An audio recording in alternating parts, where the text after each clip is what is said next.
Guys, we are at the beach having a lovely time. It's actually getting really hot now, and I was just laying there thinking, I always do this when I lay on the beach, my brain gets a rest and I'm starting to think, and I'm just thinking about how grateful that I am that we're here, Mia.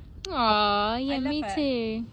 Like just being here with you and actually just being here in Spain, just feels like everything's aligning right now, doesn't it? I know what you mean. Like when we moved to London, when we moved to London, we really wanted to be there and had a great time.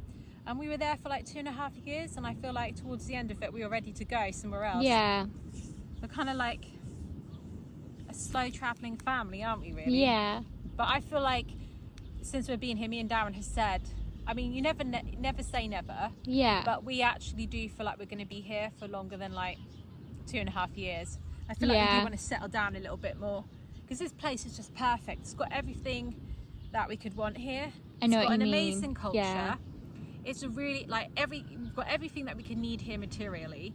Like Spain is just amazing. Like it is like, you know, it's not, I wouldn't say it is as good as the UK or the US, but there's nothing we particularly overly miss. Yeah. That we could get in the UK that we can't get here.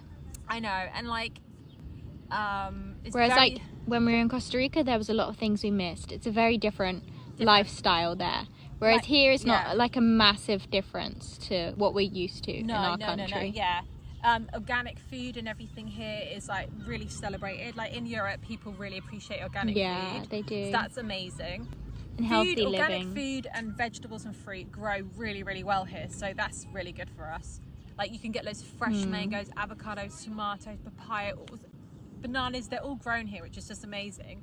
And then it's really family orientated. Like everybody just loves kids. family. So you'll see kids out having meals with the whole family. I feel like in the US, I didn't know this, but apparently it's a bit frowned upon to like take children to restaurants and that. And when people come to Europe, they love it. Oh, I didn't know that. And, I think in the US, every state is a very different culture. Yeah. And then also, just the weather, great. I love it. Yeah, so everything like falling into place, and I feel like it's given us a good foundation for us to feel really good and like want to put good energy out there. Like for instance, for this month, for February, we were like, let's just do daily vlogs sharing our real life and like focusing on all the things, talking about, you know, all the ways that we live healthy and everything, and just sharing that, and it just feels so good. Like I feel like my throat chakra is actually like able to express itself, like who I am. Does that make sense? I was just thinking that. So yeah, it feels really good. So I hope you guys are enjoying all the daily vlogs on Fizz. We're going to carry on doing all of like the real life stuff, but I don't think we're going to do daily, but we will be making videos on there, you know, like our day in the life routines and like evening routines, morning routines, and anything that's coming up. And then if we have a really good idea for like for a family Fizz video, like I don't know if like, we're going to be running a race, or we're going to be trying like, I don't know, I'm going to make up like Simone Biles diet, because she's a gymnast, anything to do with like fitness and sports or health, and it's like a really good video concept. And it's like, it's still going to be real life, but it's not about our life, our daily life. All the vlogs that at the moment of Fizz have been daily life, so that's what we're going to be doing. It's like a very well planned out. We don't want to just make a video for the sake of it, just to bring out a video that week on Family Fizz. So yeah, so I'm going to be looking at all different races that are coming up this year, different things. Maybe love try to do out some different, like, I don't know, activities. I don't know what, but that sounds really good. So if you have any good ideas for like a big, well thought out video to go on Family Fizz that you'd like us to try, let us know. But we would like to keep it sort of centered still around us as a family that likes adventure and travel, like you know, or like fitness and health, because we always have done like food videos before in the past, like vegan food, but stuff where it still is in alignment with us. I really would like that. So guys, and also thank you so much for watching all of our snaps so far. I think it's been a year now that we've been doing daily vlogs and snap as well, and I really appreciate that, guys. And yeah, I just feel really grateful.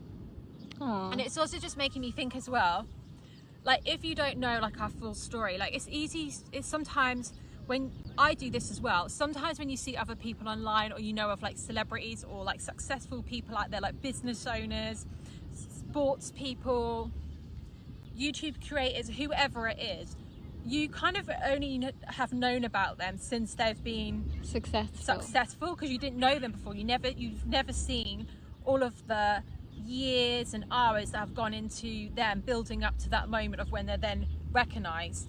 So like for us, if you think that like this has just been our life as how it's always been, it quite literally has been the complete opposite. Like I'll speak on behalf of myself, not Darren, but where I was brought up on a council estate. I was the oldest of 5 children. My mum was a single mum.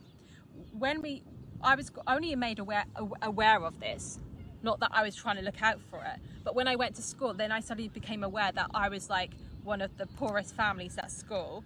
And like kids would comment on my clothes and like, why aren't you wearing this, why aren't you wearing that? And to bear in mind this, the other children that were saying those things, they were also from very low income bracket families. Because we're on the council estates, most people who live on a council estate, you're working class or you're on benefits, and people are struggling. You're not middle class or upper class or whatever. In UK you get kind of different classes, and usually the lowest income bracket is like below working class, isn't it, Mia? Mm-hmm. And yes, there's a lot of poverty on that council estate where I lived, a lot of malnourished children, a lot, it was, some people have it really, really bad. So yeah, my mum had 5 kids, and she really had to like make ends meet somehow, and like buy new clothes and things like that wasn't a priority for her.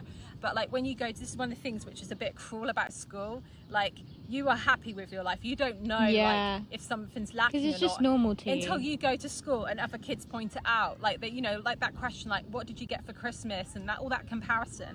And I wasn't bothered that I didn't have things that other children had, because like all the other kids would have new toys, they have all like different things, like the Pokemon cards, everyone had Pokemon cards at school. I didn't have any. I couldn't afford a pack of Pokemon cards. My mum didn't have the money for that, and I was fine with it until people would like point it out, and it made me feel uncomfortable.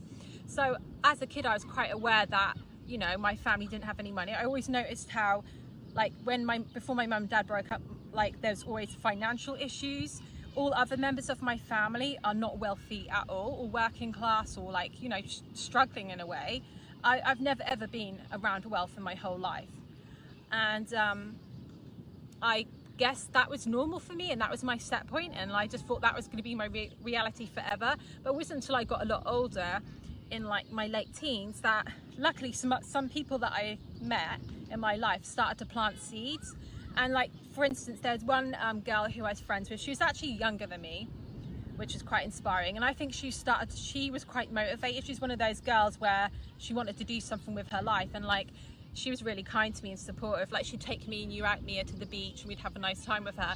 And like she'd always be going on holiday, she'd drive a really nice car, she always had like all of her clothes and hair done, she'd go for like massages all the time, and I was like, whoa, she can afford to have a massage.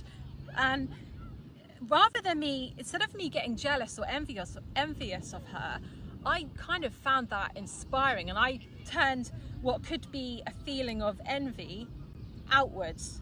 It used me to push myself, because I was like, hang on a minute, I want more from life, I want more than this, but I didn't quite know how to do it. But like I had been like programmed and conditioned that like you can't achieve much. Also, like in my family, they don't like really like believe in you having careers or anything. Like everyone's very, very humble, like very, very humble. If you want to view humble as a good trait, you can, but like people in my family don't really have like super high standards for themselves. Like I feel like everyone in my family, my sister's not like this, Harriet. I think Harriet's believes in herself a lot more, that she deserves more, but some people don't feel like they deserve a lot, or they've got stuck in a bad mindset. And I somehow am like a bit of a black sheep, and have managed to like tell myself like you deserve more than that. So yeah, I think that like and I came across a few other people in my life, like associates or friendships, where people were like aiming a little bit higher. Yeah. They weren't like, I don't know, like Elon Musk's or entrepreneurs, but they were just like doing a little bit more than everybody else around me, like in that kind of environment and community. And also I was a single mum when I was 16 as well. That's just seen as like a bad achievement. Like what was I doing? Like I barely had any money when me and you were together, Mia, and I was a single mum. We weren't wealthy at all, were we? We didn't have, like, I know how it feels to not have a washing machine or any carpets in your flat. I know how it feels like when you go to the shop, like you can't afford anything. I know how it feels when some of your friends are going out for a meal and they invite you out and you can't do it because you can't afford it, and then they have to pay for everything. Like luckily I had some really supportive friends who would like would enjoy my company so much that they'd always pay for me to do stuff with them.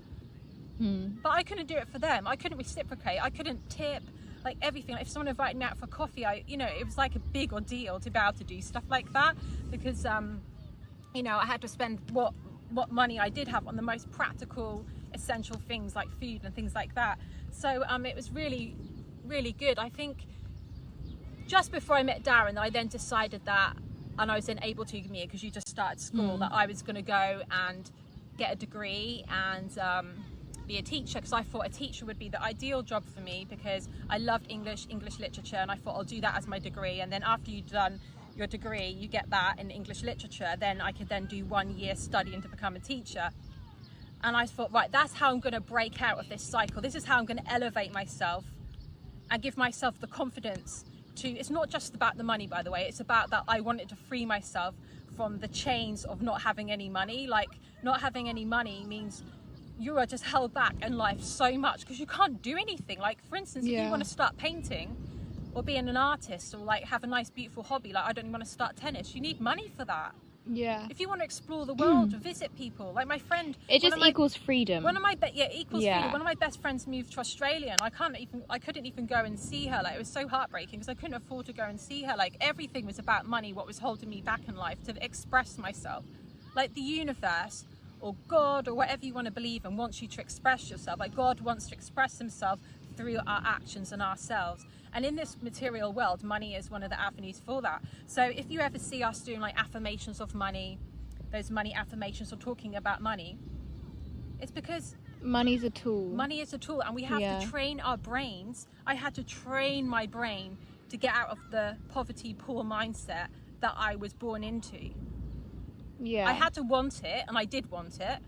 But then I also had to believe it, and I've had to really train myself. So for instance, when loads of you guys really love this reels, but I shared a reels and maybe on Spotlight on here on Snap of us saying some affirmations in the car, like being rich is easy. I'm a multi-millionaire. Now some people found that a bit odd. They were like, what on earth? Like, why would you say that? Why were you saying that? Yeah, it's just random. But you have to. If you come from a situation where being rich is hard, you have to keep saying to yourself, you have to program your subconscious with that it is easy, impossible. Like doable. For instance, we're taught that we're told in science, everyone I think can acknowledge this, that we have a lot of bad negative speak about ourselves going through our head all the time. So affirmations are a way of overriding that. And for instance, if you have like a bad body image, you can like retrain yourself by saying like, I love my body, I'm so grateful for having a healthy body, whatever it is. Like, whatever you want to overcome, affirmations can be amazing. But I always say, if any of you think that money's not important, that's fine, you're allowed to have your own belief. But in my instance, in my situation, not having any money was really holding me back, like in so many other areas of life. It's holding me back in relationships and socializing. It's holding me back in health, because I couldn't like get like super healthy food, or I couldn't buy like cleaner like non-toxic cleaning products because they were more money, like all those sort of things. It held me back spiritually because I couldn't travel and all things like that, so that you wanted to do. Money is about relationships and love and health and all those things as well. Obviously you can get an imbalance on that, but you can get an imbalance with food. Like, food is important and you can enjoy it, but obviously you can get an imbalance with that, can't you?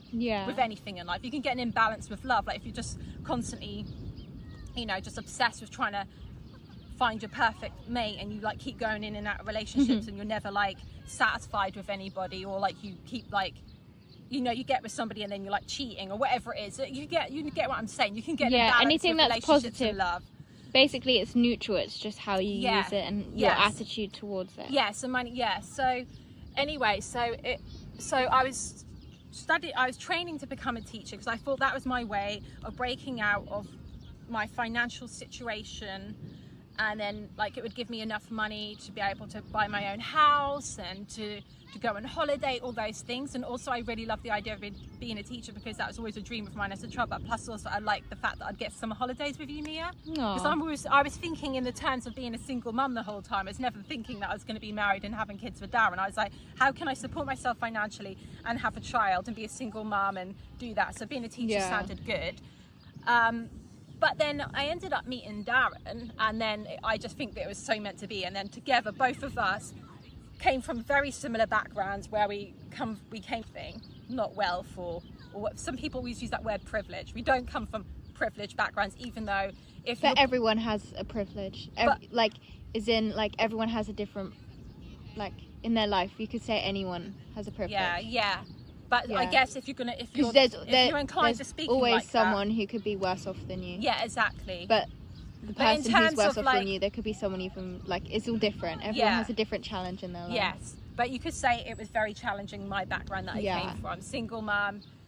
I was a single mum. I was brought up in a single mum family, no father around, you know, cancer state, blah, blah, blah. You could say that isn't a privileged situation. But then I met Darren, and then together we got together, and then we were just like, yeah, we really want, like, I think we were meant to be, we're going to sort our lives out, we're going to do this. And then we started doing loads of things that built us up, all the affirmations, focusing on what we want, believing in ourselves. We sacrificed things that weren't good for us, like we quit alcohol, we quit like watching movies late at night, going to bed early. We started running as a new hobby to focus on, to channel our energies into that. If you've got any bad habits, switch them for a good habit as well, and get obsessed about that. If you've got an obsessive personality, I don't know, you could switch drinking and partying with like going to the gym or whatever.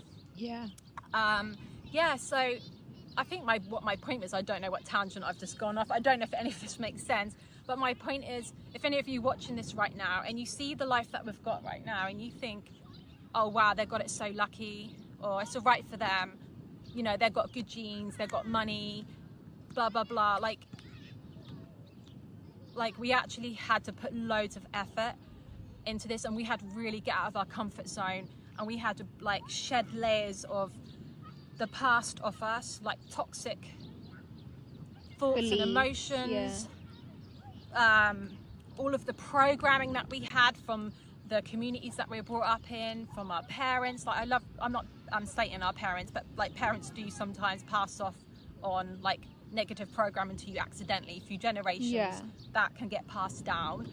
Also, like if you're brought up in places like council estates, for instance, or more impoverished areas, if you've only ever witnessed that around you, you're obviously going to be absorbing all of that mindset for your whole childhood. That's going to be your reality. You know, if you're brought up, say for instance, if you're brought up in a place like Monaco or Dubai, your upbringing, your reality as a child, your expectation from life, it's going to be like you're going to have different. high standards. Like I came from a place where standards were really, really low for people, and I absolutely love people who are from more humble working class backgrounds, because I just know how hard you have it.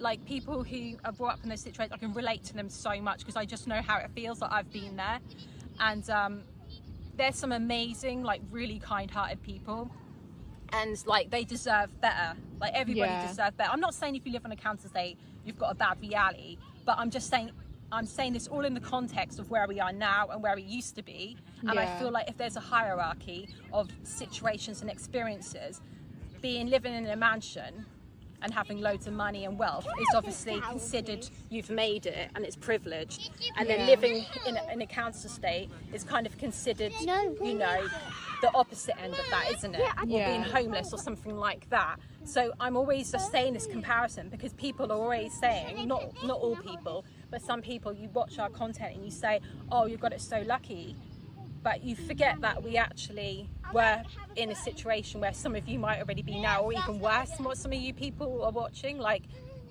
we haven't always had it easy. Like Darren, when he was brought up in, I don't want to talk about it because it's Darren's childhood and it's up to him to, if he wanted to talk about it, but like it's really, really bad, like some of the stuff that he went through and that he witnessed and he experienced. Can I do my notebook? No, because we're not going to do the notebooks at the beach. But like we had to get out of our comfort zone and really, really put some effort in to get to where we are now. And I'm not talking about when we started making videos or like going online. I'm on about all the groundwork before that. Like there was loads of groundwork that we had to do. Me and Darren had to work on ourselves. We had to work on our relationship. It's very rocky when we first got together because we were both like just releasing loads of negative past and trauma. Like we were getting to know each other and getting to know our own selves, because for years, especially for Darren, he didn't know who he really was because he was always drowning it out with like drinking, things like that. We also brought up in like in a culture and community where everybody just drinks. Everybody, like in my family, heavy drinkers. Also all the neighbours in the community, people drink to like kind of to escape from their reality. So like we were kind of brought up around drinking culture. I don't think drinking culture is as bad now. I think it's getting better. But when I was a teenager, every young person, as soon as they turned 18, every weekend you just get out and get as drunk as possible. You'd look forward to that cycle, and that was like normal. It's considered really normal then. So that is my past and my childhood, and like sometimes I can't believe the person that I've become now, where like I love having kind of a stable, happy family life. I love doing wholesome things. I love taking care of my health, and I really, really, really cannot help but want to share all of this excitement and joy and like all of this knowledge and experience that I've gained over the years with you guys. So if we're ever going on and on about it, it's because I just never, ever, ever stop feeling grateful and excited and like, wow, that I've made it. Like, obviously when I saw that girl living what I thought was a dream life and that, I guess deep down I didn't think, oh, I can't have that, I don't deserve it. I guess that I thought, I expected that I could have that as well, and I think that's really, really key. I wanted it, and I saw that we've all got a spark in us. We've all have been born with a spark and a light inside of us, and sometimes our situations that we're brought up into, the way our parents have brought us up, school, whatever it is, like jobs, it can just like dull that flame down in you. But just don't ever forget that you do have a spark and a flame in you, and you just have to ignite it. And sometimes that might be you have to sacrifice some things in your life, and you might have to get out of your comfort zone, and you might have to work on some things. It's not easy, but you can do it, and you can get the dream. So I'm not saying that living here and being here is everyone has a different the end dream. game. This is the perfect. Everyone has a different goal. For some of you, it might be that you really want to have a loving husband or a loving wife, and you want to settle down. You've never ever been in a situation where you've been in a stable family before. That's perfect. Or for some of you, it might just be literally having a roof over your head and owning a place. For some of you guys, it might actually be living in a camper van and traveling around. For some of you guys, it might be that you really want to like get fit and healthy and actually be able to like move and feel comfortable in your body finally, because you've just fed up with years of feeling unfit or unhealthy, or you might have some kind of sickness and you just really want to feel healthy again. For some of you, it might be, I don't know, that you really would love. Everyone knows what their dream is. Yeah, you have a dream. So I'm not saying our dream is the dream for you. Like the way we live doesn't need to be, like when we share our life, we're not saying this is how you should live, this is what should be your expectation. This isn't your standard, this is our standard, but it doesn't mean it's the right standard, it doesn't mean it's the highest standard, and it doesn't mean it's a standard better than anyone else's. But we're just sharing our version of our dream life, and we're not perfect, by the way. We have so many things that we still have to work on. One day this dream might change into another dream. You never know. Humans aren't meant to fit in a box and stay in that box. You're always evolving and growing, and sometimes you might feel like you're going backwards a bit or going back in a circle. You never know, and that's fine. And for some of you, like for instance, the standard of what might be a lot of money for somebody in India compared to somebody in the UK is completely different as well. Yeah, because different amounts get you different things in different places. But I do believe that everybody in the world literally deserves to have healthy, fresh food that nourishes your body. I feel like everybody deserves to be able to go out in nature and have fresh air and sunlight, and I believe everybody should have enough money so that they can pay for all of their food. You can pay for all of your bills, you can pay for education and all those basics, plus you've got enough money so that you can express yourself. Like, I don't know, so you're able to travel and you're do your able passion, to follow your passions, you're able to go and start a new business, you're able to write books, and also I think everybody deserves a life where you're not rushing around and feeling stressed out all the time and panicking. Like that's what I want for everybody. I want everybody just to feel so happy and healthy, and it is possible, because me and Darren made it work, and it wasn't there's easy. more than enough wealth and abundance and food and land in the whole world for people, for everyone. There's like studies that have been done that shows, like, people obviously like figure it out. And it's just, and guys, I was a single mum at 16, and I can remember one of the head teachers looking at me. I sat down in assembly, and I saw him looking at me because I had a bit of a bump, and I could see he was so disappointed. And I'm not surprised, really. He's probably really worried about me. He was probably worried and thinking, oh my goodness, she's just like throwing her life away. but I could have carried on going down the route. Maybe I could have kept on having more babies and staying where we were, and I might not met Darren, and I would have carried on just, you know, the way I was going, feeling really unhappy and unhealthy. Because that's another thing as well. People sometimes might assume that we've always been healthy, or we've always, like, so yeah, some of you guys might have, you already know that, like, we came from a tiny council flat, etc., like that, and then we've managed to, like, build this abundant lifestyle. But some of you might have always just assumed that we've always been healthy and had healthy bodies and always been lean. I haven't. I've technically got really bad genes. Yeah. If you look at some people in my family, being slim doesn't come naturally. Being slim isn't easy, and I think there's a lot of different factors in place that affect people. Because I do think that all humans, we don't have to accept that we have unhealthy bodies. I don't think that's normal.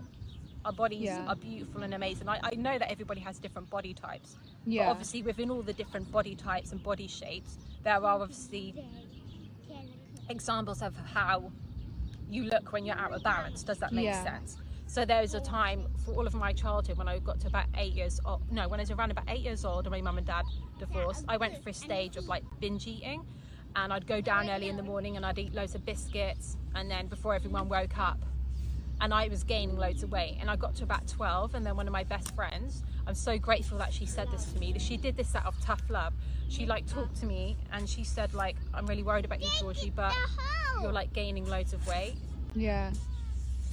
Because none of the other girls around me were like that, do you know what I mean? And like she suddenly was like, and she said that to me, and it kind of like really hurt, and I kind of, but at the same time I felt a bit embarrassed, you know, when somebody tells you know they're right. And then I decided I needed to change what I was doing. I need to change all of like the eating all the chocolate biscuits and everything first thing in the morning. Aww. And then I started moving more. I started cycling to my nanny and granddad's. I used to like start doing loads of cycling, and this lady that I knew, she invited my mum's friend. She invited me to an aerobics class once a week, and then I got back to my normal healthy weight again after that. And then when I got pregnant with you, Mia, I ballooned up because I started eating loads of takeaways and ready meals, really, really unhealthy. And then after you were born, then I decided that I was gonna lose all my weight, but during that time period, it's always about reducing calories and like over exercising. So I lost the weight, but I think my body's really out of balance. Yeah, your goal shouldn't be to like look a certain way. Your goal should be to feel I didn't know. Way. It's not until I'm now in my 30s that I realise that I don't need to count calories and I don't need to exercise more. It's actually about balancing your hormones, and I can talk about that more and share more of that on my Instagram account, some of the ways I balance my hormones. But actually, you'd be surprised, it's about what you eat and when you eat, not how many calories you're eating. And it's not about exercising as much as possible. That actually can do more stress and harm to your body than you think. But so it's about finding a balance. So I naturally don't have, I'm not naturally like a skinny person who can eat what they want and things like that. I do have to be mindful. So if I start eating junk food, I will gain weight. Like my body will respond to that, which is natural. I don't think there's anything wrong with my body. I don't think it's abnormal. But if I start eating biscuits and pizzas, my body I gain weight.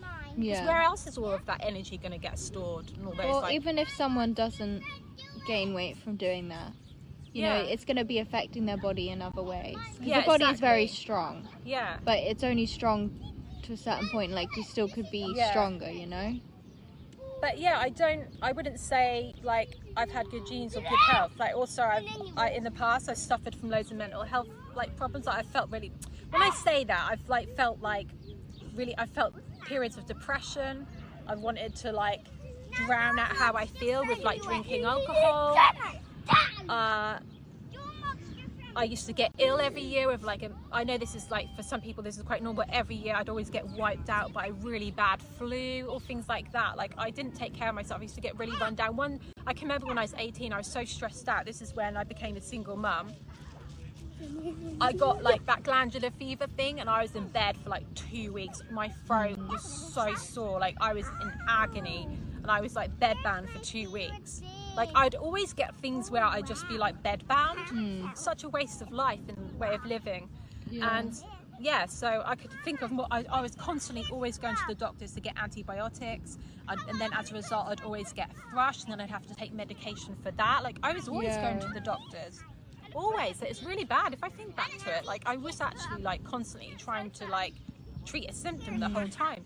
Now that's not my reality anymore. That's amazing. Yeah. So I do know how it feels to be in a situation where you're like worrying about your weight and you're gaining weight and you're losing it, and like you're in that cycle. I also, like, some people in my family also have like diabetes, things like that. I mean, people would say that that's like a genetic thing and that could get passed down to you. Yeah, but there's a lot of studies that show you turn genes on and off. Yeah, I do believe that. I'm not thinking, I don't believe that you have to, your fate is that what your genetics say, if that makes sense. I don't think that has to be your fate, but that can make you a little bit more prone to those things. You can be predisposed to it, but it doesn't necessarily mean that that has to be your reality. So what I'm saying is I am predisposed by looking at other family members, my family, to poor health and to being overweight and to not finding it easy. So like you might look at us now and just think, oh, they have it so easy. It's so easy for them to be like healthy and lean. No, it's not. I think in Darren's family it's really, really difficult to not be depressed. Isn't it? In Darren's family and his side of the family, everybody, like, mental health is a massive thing. Yeah. So he has to work really, really hard on it. Yeah. You always have to. So everyone has their own like life going on. Everybody does. So if you ever, in a way, it's a little bit narcissistic or a little bit kind of self-absorbed to think that other people have it easy when you don't know. Yeah, you don't know what it's like to be in someone else's head. If you look at other people's life and you say, well, it's easy for them, actually that's a very narcissistic viewpoint, because that's saying that only you have problems and other people don't. Only you find things hard, other people don't. So, and my point of all saying this is just that we come from a very like a situation where you would think, you would have never thought that we could have achieved what we have achieved now. We could be in a situation of happiness and health like this right now. Like this is like an empowering thought that I'm trying to convey here, is that we were the type of people, or I thought I was becoming the type of person where I would like my life was basically just like not in a good way. And I managed to turn it around. And the same as Darren, like his childhood, I bet he said that a lot of people who knew him when he's a little boy probably thought to themselves, poor boy. Yeah. Okay, well, I'm gonna have to take you to the toilet then. So if we can do it, if we can turn our lives around, if Darren, the boy who everyone probably thought he was going to turn out like a complete loser, and like when I first met Darren, he told me that he always thought he was going to die a lonely old man just drinking on his own in a dingy flat on his own. That's what he believed that he would become. That really hurts me, thinking that is what he was accepting for himself. That was his standard that he had set for himself then. And I think for me, the standard that I had set for myself, that I'd always be a single mom, I'd always go to bed feeling really lonely, and I'd always struggle with my weight, and I was probably going to end up probably just getting used and hurt my whole life and not have any money, and I would never be able to travel. I'd never know what it feels like to have a life of abundance. That was kind of what one part of my brain was telling me. But luckily, obviously, Darren didn't believe that fully, because if not, he obviously overcame that thought. I think when we got together and he found out I was pregnant and we were going to be having a child together, he was like, I'm going to break the cycle. I'm going to break the cycle. I'm not going to be that type of dad for my kid. I'm going to be the type of dad that hasn't existed yet in his reality. And I think when I met Darren as well, he really gave me the confidence to believe in myself, that I can be loved and that I'm worthy and I can do a lot. Darren's really helped set my standards high for myself. I think naturally I'm a Capricorn and I've always been a bit goal orientated, but I wasn't in the right environment or around the right people to actually bring that out in me, and Darren brought that out in me. So if we can do it, if as a family we've been able to make the life of our dreams, and we've been able to come from poverty, living in a tiny council flat, really bad influences growing up, really like not positive inputs in our childhood, and like not nice things happening, like my dad and my mum splitting up, Darren's childhood, like traumatic things happening as well. if we can do that and overcome that, so can you. Like, trust me, anybody can do it. There's people who have been in worse off situations than me and Darren. Like, you read about these stories.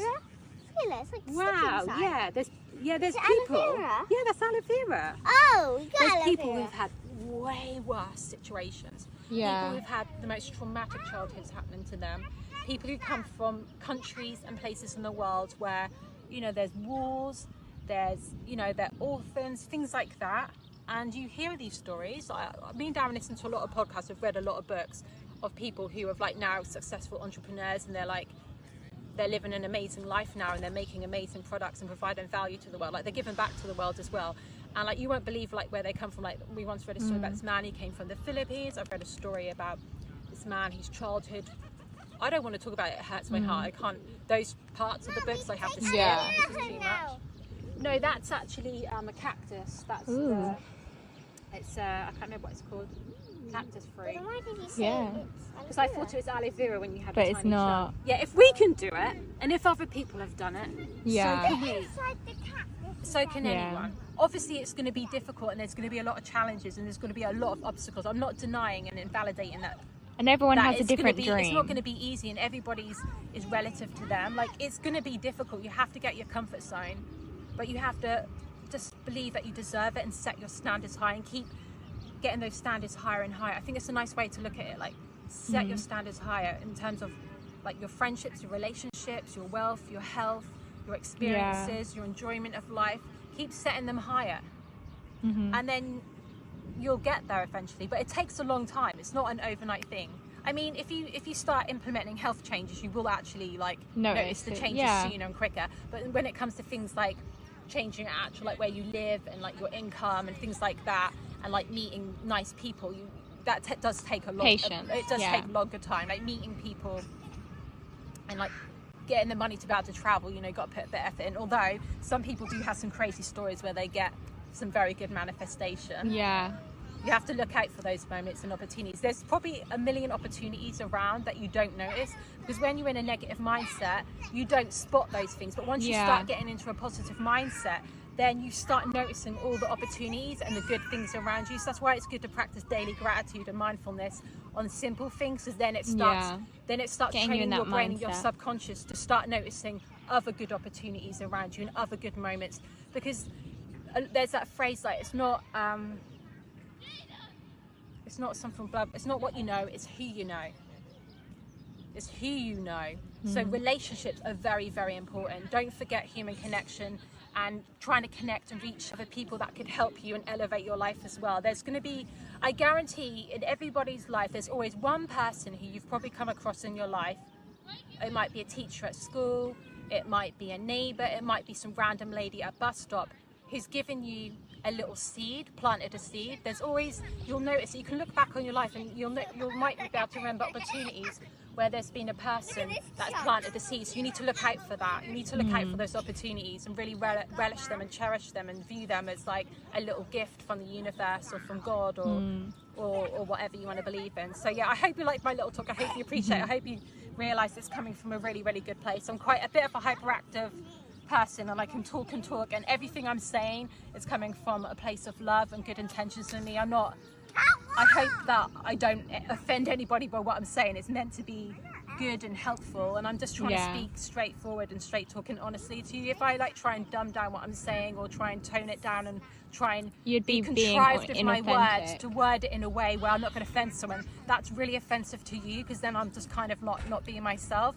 So I really hope that you appreciate this conversation, and I'm always learning, and I don't think that everything I'm saying right now is perfect or the right thing. It's coming from a good place, and I know that loads of you appreciate it, but like, I'm still learning and I haven't got it all figured out either. I really haven't, and every day I want to improve. But I just hope you appreciate this, and I really hope I don't like upset any of you if I'm saying this.